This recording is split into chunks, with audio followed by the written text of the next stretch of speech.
In today's world of information and the exchange of information, your reputation can get damaged very quickly. How do you fix your reputation?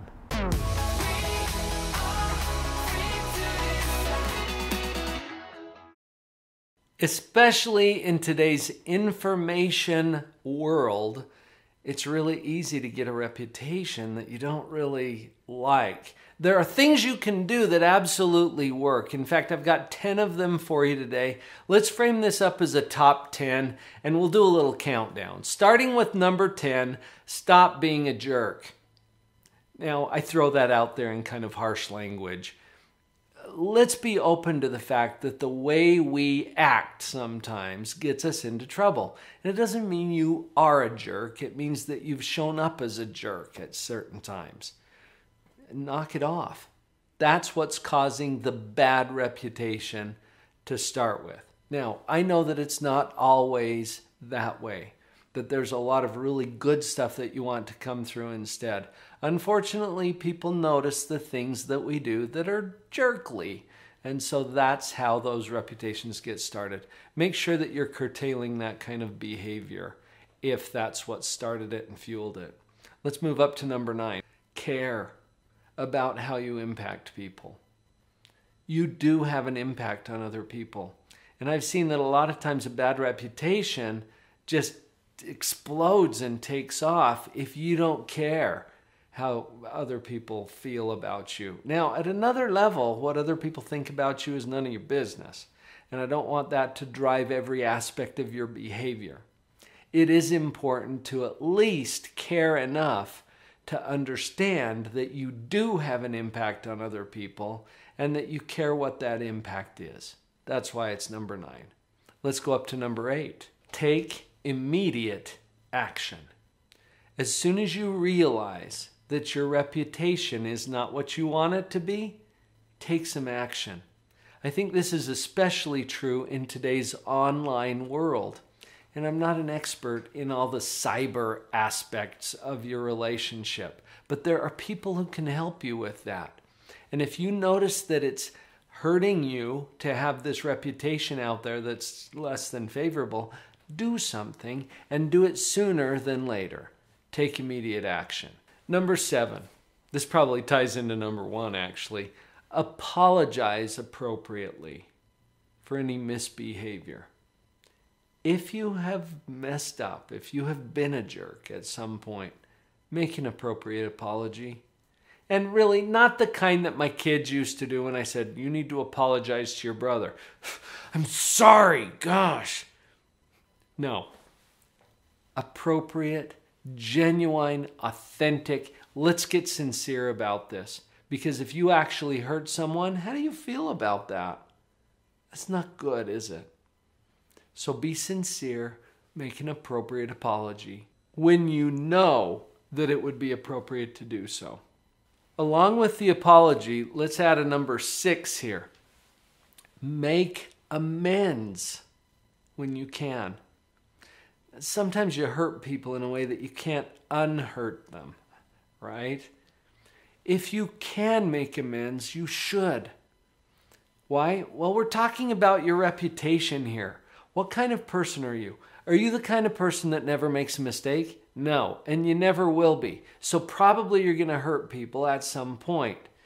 When you do, what kind of person are you?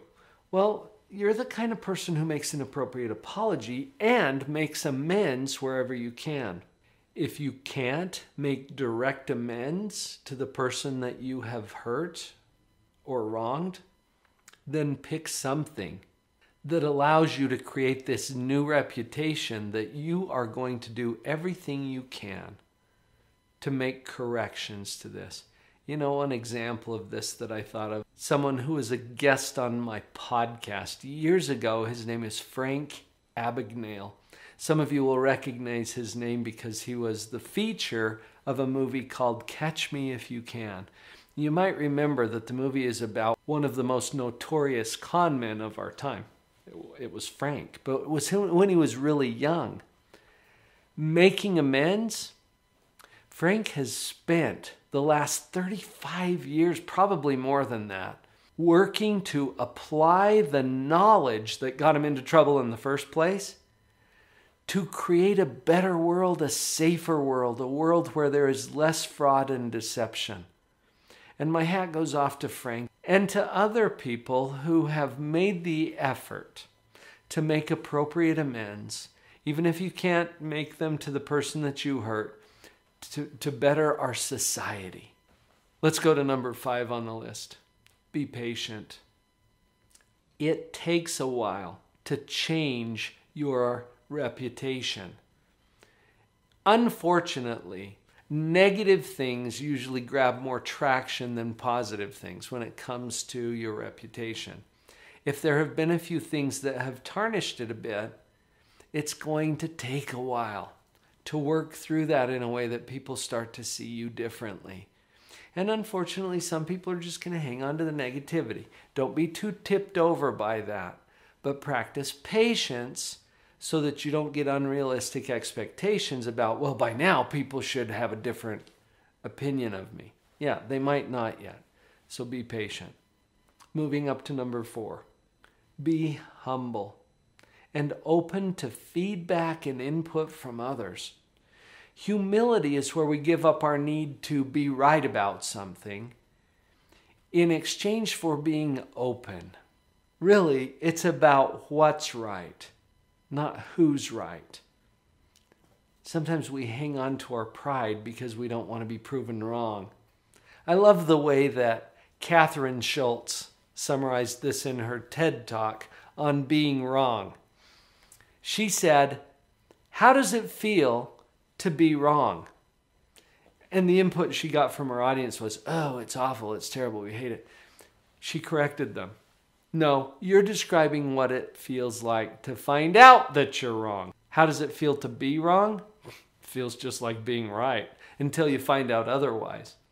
Sometimes we want to hang on to that being right. Remember, it's about what's right, not who's right. Moving up to number 3 on our list, this is obvious. Practice positive behavior. I use the word practice on purpose, especially if you're not used to being positive. You've probably got a reputation for being negative in that case. Practicing being positive implies that it's not going to be completely easy at first. You know, when you learn a new skill, for example, a new musical instrument, a new language, it takes a while to get comfortable with this whole new thing that you're learning. And it's similar here. Practicing positive behavior sometimes feels awkward or unnatural at first. Keep practicing. You'll get better at it. Number 2, get a coach or accountability partner.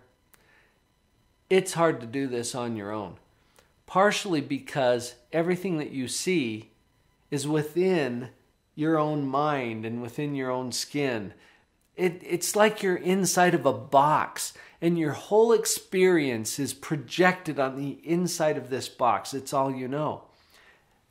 You can get out of the box, and there are instructions for getting out of your box, but they're printed on the outside of your box.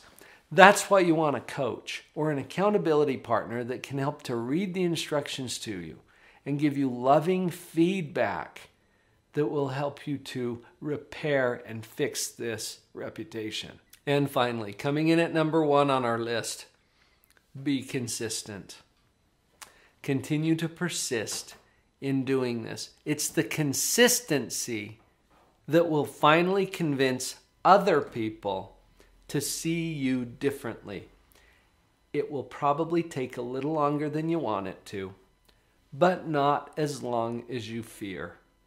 I hope that you're finding these videos helpful. I'm so glad that you're here. If you've found some value here, would you please share these videos in this channel with someone else?